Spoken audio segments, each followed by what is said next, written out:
उचला तिथंच ठेवा खाली, खेळा नुसता इकडे करा.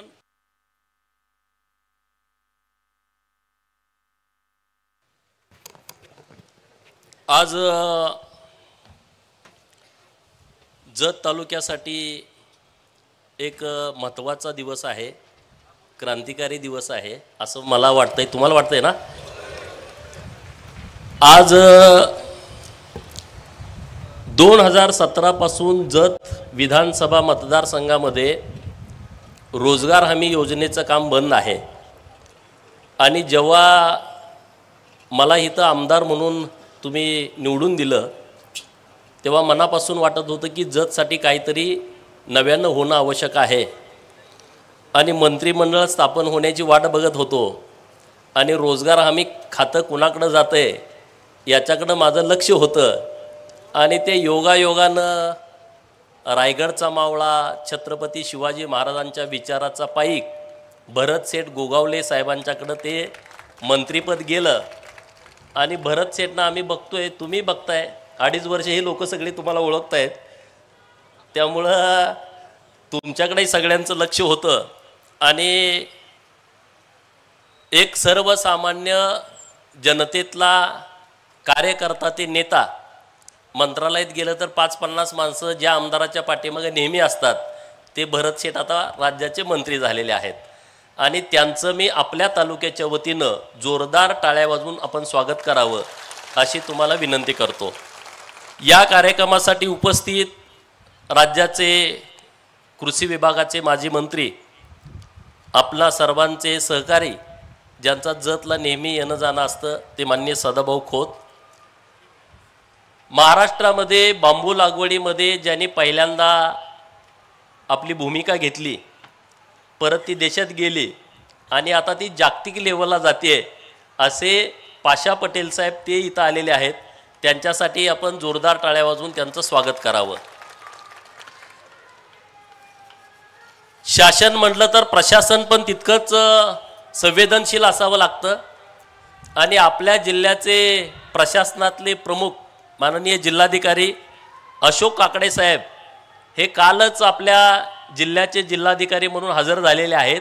आणि त्यांचा पहिलाच कार्यक्रम जतला होतोय, तर त्यांचंही आपण स्वागत करावं. रोजगार हमी योजनेला महाराष्ट्रामध्ये त्यांनी चांगली दिशा दिलेली आहे.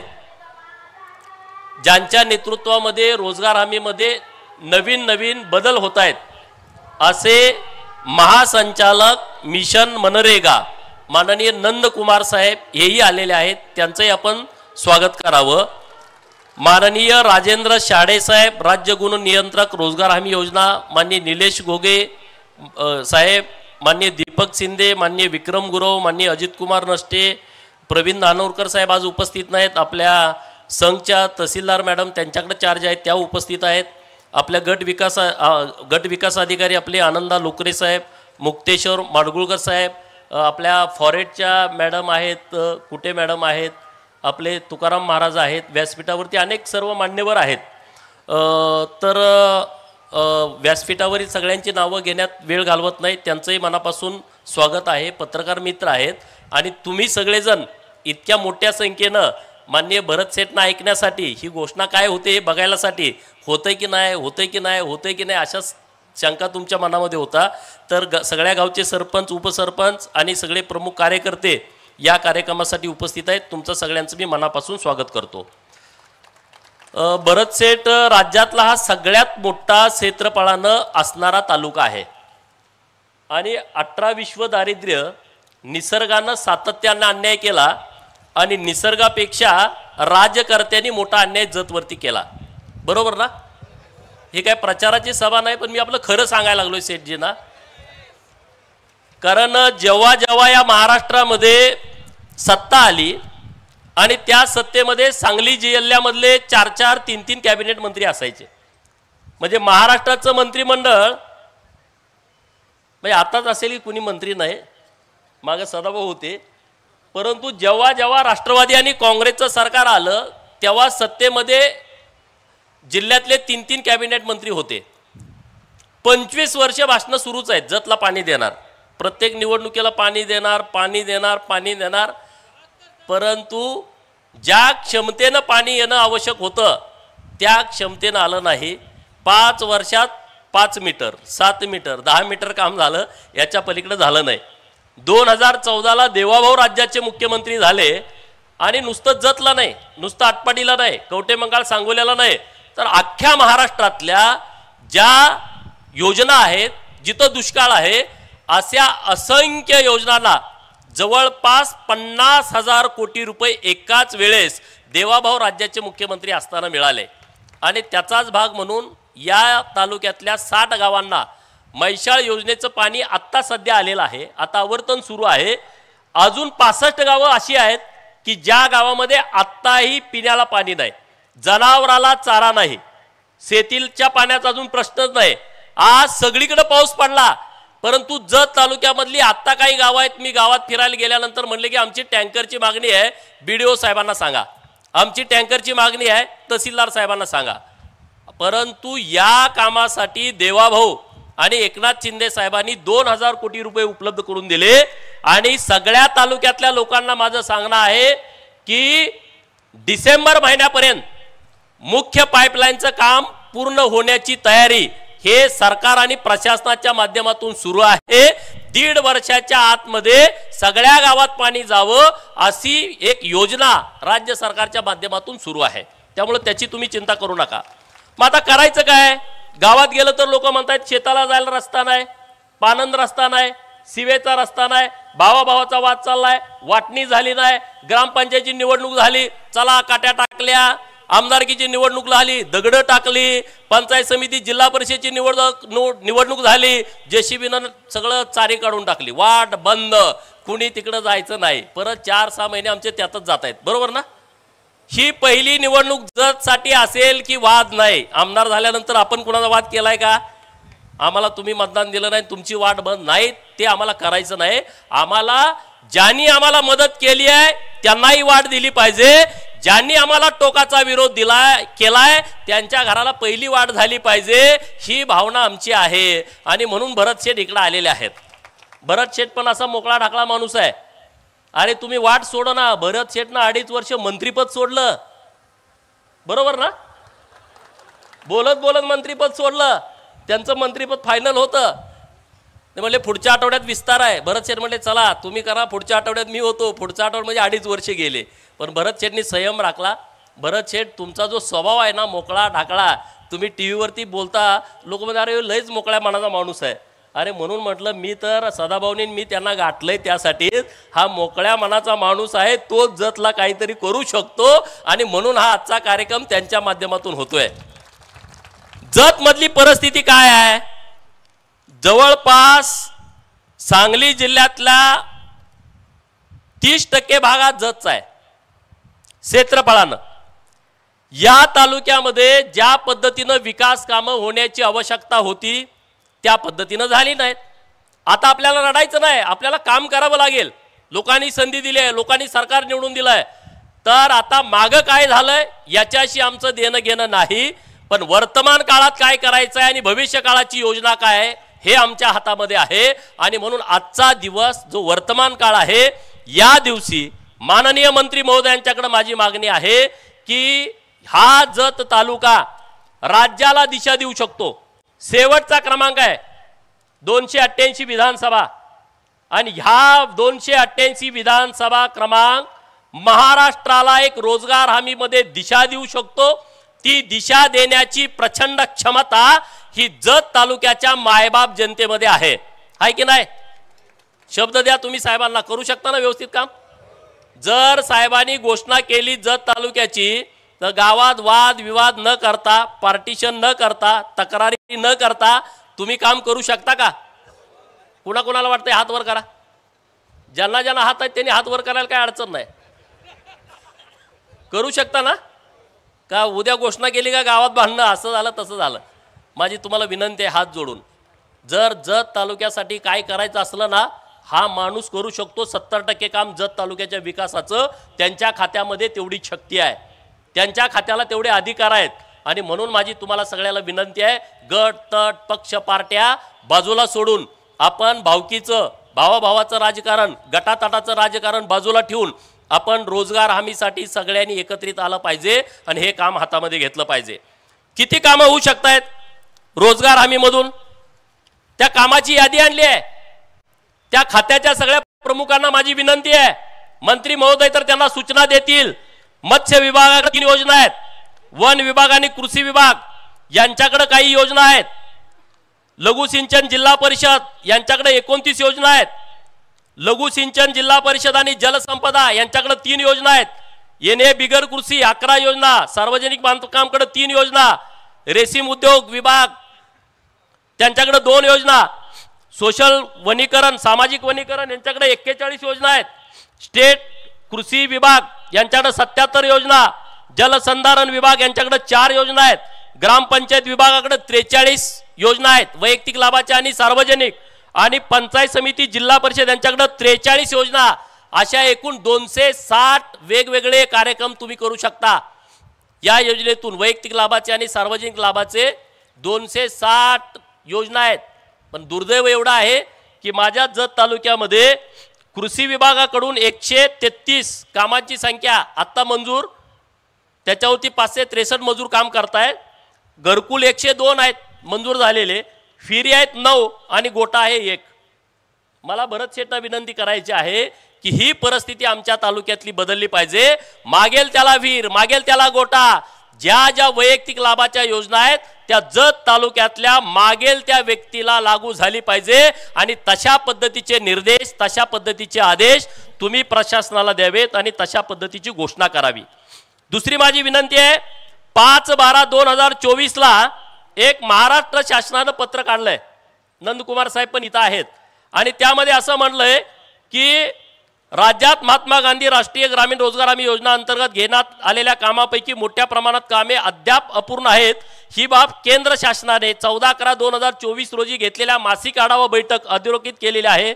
तसेच जिल्ह्याद्वारे जुनी कामे अपूर्ण असतानाही मोठ्या प्रमाणात नवीन कामे सुरू करण्यात येत आहेत, त्यावर मनुष्यबळ निर्मिती करण्यात येत आहे। त्यामुळे पुढील वर्षाचे लेबर बजेट मंजूर करण्यास अडथळे निर्माण होऊ शकतात आणि म्हणून महाराष्ट्रातलं हे रोजगार हमीचं काम बंद ठेवलेलं आहे।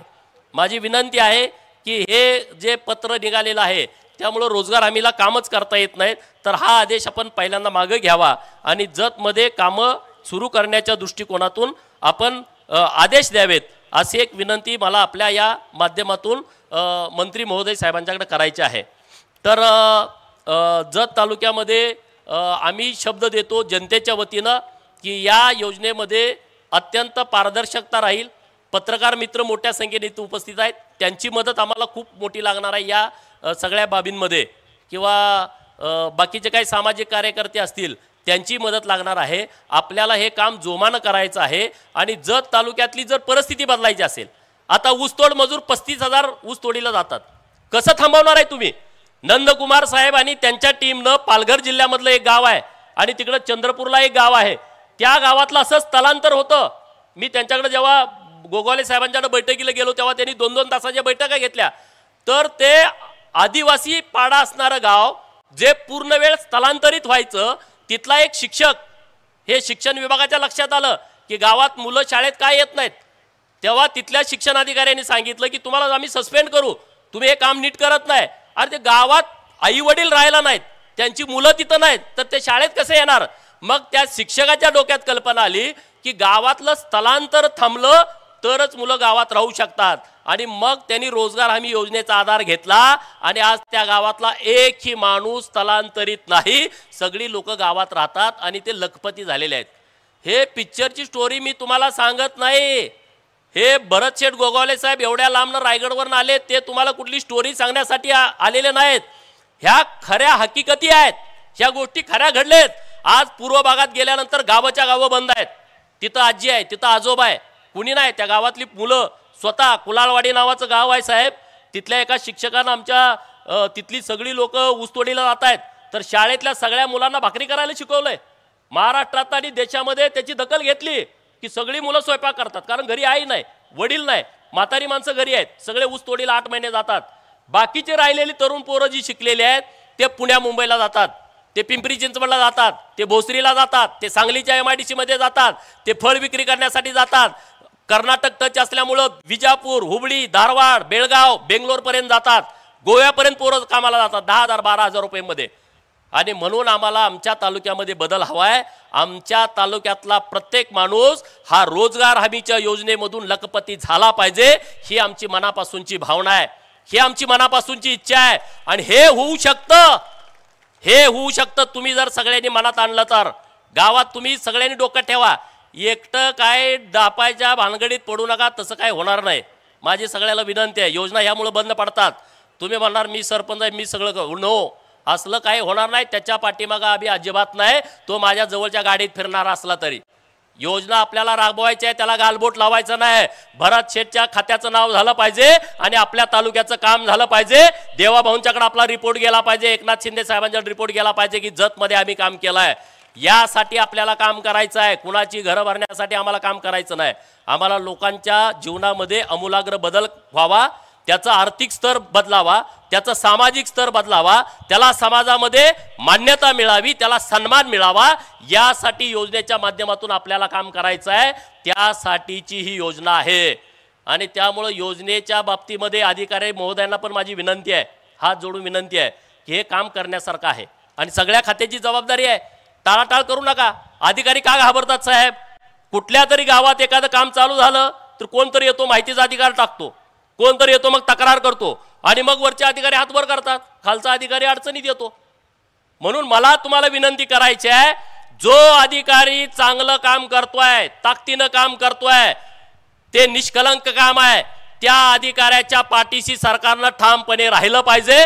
मी आमदार म्हणून मी त्या अधिकाऱ्याची पाठीशी ठामपणे राहणार. मंत्री महोदयांच्याकडे माझी विनंती आहे, तुम्ही सुद्धा तशा पद्धतीने ठाम राहिला पाहिजे. तुमचा तो स्वभाव आहे. पण जो अधिकारी काम करणार नाही, काम चुकारपणा करेल, तर त्याची माझी विनंती हात जोडून, तुम्ही आपलं जर जमत नसेल तर तुम्ही डायरेक्ट आपलं बदली करून जावा. जतमध्ये आम्हाला काहीतरी करायचं आहे. नाही तुम्ही म्हणणार वरनं हे चालय, हे कागद आला, हे माहीत, कुणाला काय करायचं ते करू द्या ना. आपल्याला चांगलं काम करायचं आहे. अरे रोज जर कोण तर त्रास देतोय म्हणून आपण जर कामच करणार नसू तर हे आपल्यासाठी चांगलं नाही, जतसाठी तर अजिबात चांगलं नाही. आपल्याला काम करायचं आहे, तुम्ही चांगलं काम करा, आम्ही तुमच्या बाजूने ठामपणे उभा राहतो. तुमच्या केसालाही कुणी धक्का लावणार नाही. आमचा तर तुम्हाला बिलकुल त्रास असणार नाही कुठल्याही अधिकाऱ्यांना.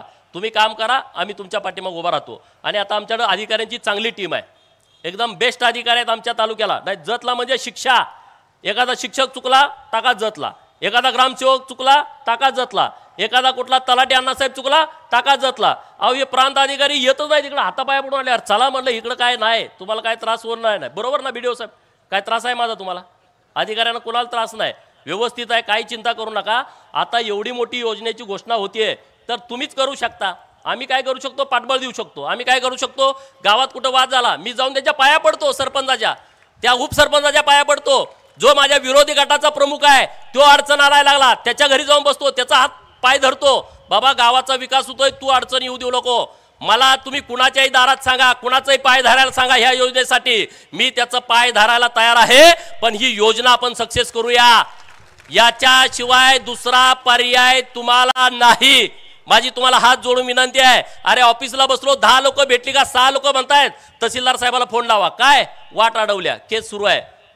त्याचा फोन लावला, आज त्याचा निकाल लावला, पुढच्या आठवड्यात येतोय. काय निकाल झाला की नाही? प्रांत साहेबांकडे अपील झालंय, प्रांत साहेबाला फोन लावा, प्रांत साहेबांना निकाल लावा. ते म्हणते ॲडिशनल कलेक्टरला फोन लावा. अख्खी पिढी मरून जाईल की तुमची रस्त्याच्या केसमध्ये.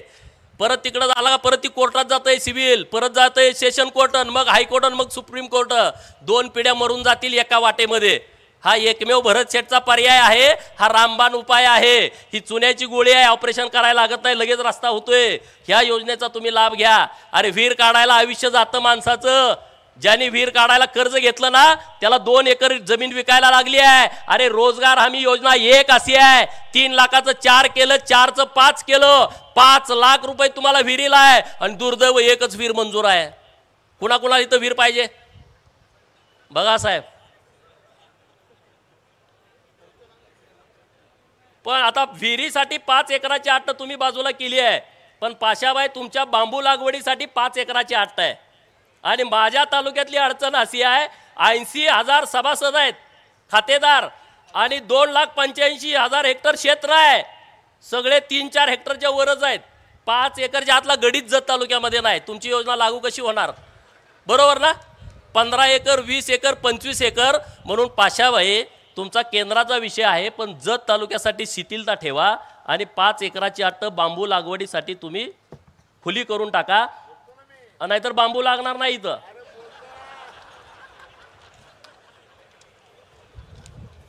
त्यामुळं ह्या सगळे विषय आहेत. जतचं जरा गणितच आपलं वेगळं आहे, बरोबर की नाही?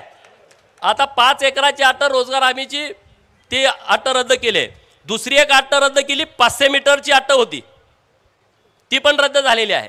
त्यामुळे खूप चांगल्या पद्धतीचा आपल्याला या योजनेच्या माध्यमातून निश्चितपणे बदल होईल. जतमध्ये मोठ्या प्रमाणात बदल होऊ शकतो. नंदकुमार साहेबांच्याकडे आम्ही बसलो.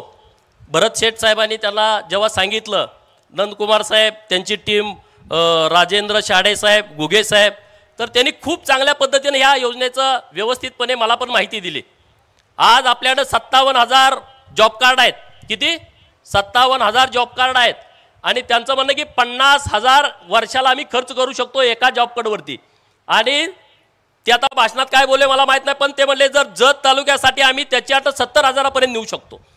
म्हणजे जर एका जॉब कार्डला 70,000 रुपये खर्च झाले जतमध्ये, तर वर्षाला 350 ते 400 कोटी रुपयाचा निधी जतला येऊ शकतो. सांगा कशातनं पैसे येणार आहेत तुमच्याकडं? नाहीत येणार. सरपंचांनो, तुमच्या ज्या कारकीर्द आहे ना 5 वर्षाची, ती अख्खी बदलून जाईल. तुमचा नातूसुद्धा सांगेल, माझ्या आजोबांना या वस्तीला जाणार रस्ता केला, तुम्ही किती भांडत होता. हेच आहे ना, पदं येतात पदं जातात, काय राहत नाही, वेळ थांबत नाही कुणासाठी. 5 वर्ष निघून गेलेली पण कळत नाहीत. तुम्ही जर लोकांच्यासाठी काम केलं ना, मोठ्या प्रमाणामध्ये बदल होऊ शकतो. नगरपंचायत हद्दीमध्ये कामंसुद्धा सुरू झाली पाहिजेत. तिथंसुद्धा क्षेत्र खूप आहे. आता माझं जत नगरपंचायत आहे, पण शेती खूप आहे जतमध्ये, पण नगर विकासकडे गेल्यामुळं रोजगार हमीचं काम बंद आहे. त्याच्याबद्दलच्या पण काही सूचना ह्या आपण अधिकृतपणे द्याव्यात, अशी मी विनंती माननीय मंत्री महोदयांना आणि नंदकुमार साहेबांना करतो. तुम्ही वेळात वेळ काढून आजच्या कार्यक्रमाला आला आणि जतसाठी तुम्ही एक खूप चांगला सकारात्मक विचार केला, त्याबद्दल मी सेठजींचं, माननीय एकनाथ शिंदे साहेबांचं आणि देवेंद्र फडणवीस साहेबांचं जत तालुक्यातील मायबाप जनतेच्या वतीनं मनापासून आभार व्यक्त करतो. नाहीतर कुणी विचारच करत नाही हो, जवळ पण कुणी घेत नाही. आणि भरत शेठनी इतक्या तात्काळ निर्णय घेतला या बाबतीमध्ये, आणि त्यांचा इकडं आपल्या जिल्ह्यातला पहिलाच दौरा आहे आणि तो पण आपल्या जतला होतोय. आणि त्यामुळे निश्चितपणे चांगलं या दौऱ्याच्या माध्यमातून निघेल अशी मला आशा आहे.